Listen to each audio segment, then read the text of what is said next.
সামনেই এসএসসি পরীক্ষা।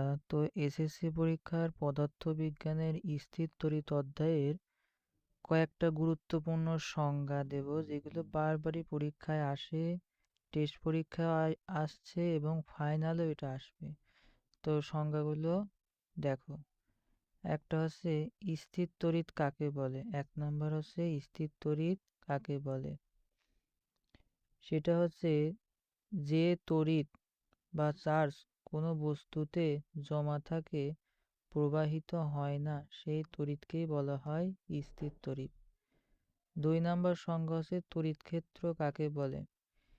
একটি আহিত বস্তুর চারপাশে যে অঞ্চলব্যাপী তার প্রভাব বজায় থাকে, সেই অঞ্চলকে ওই আহিত বস্তুর তড়িৎ ক্ষেত্র বলা হয়।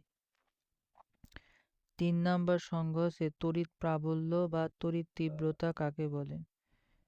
তড়িৎ ক্ষেত্রের কোনো বিন্দুতে একটি একক ধনাত্মক আধান স্থাপন করলে তার উপর যে পরিমাণ তড়িৎ বল প্রযুক্ত হয়, তাকে ওই বিন্দুর তড়িৎ প্রাবল্য বা তীব্রতা বলা হয়।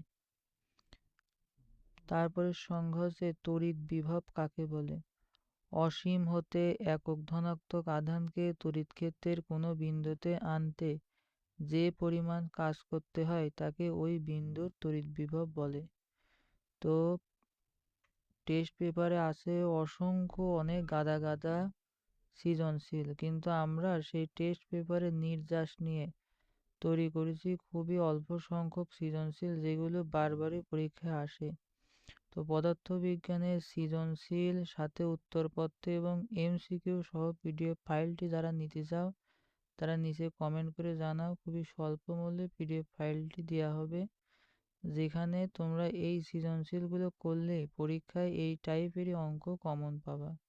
শুধুমাত্র সংখ্যা পরিবর্তন হবে, এদিক ওদিক হবে, কিন্তু সৃজনশীল একই থাকবে।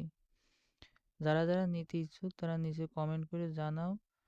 অনেকেই নিচ্ছে, যদি নিতে চাও তাহলে তোমাদের মতামত কামনা করছি। সকলকে ধন্যবাদ। যদি কোনো সংজ্ঞা বা কোনো টপিক বুঝতে অসুবিধা হয়, নিচে কমেন্ট করো, আমি সেটা চেষ্টা করব বোঝানোর। ধন্যবাদ।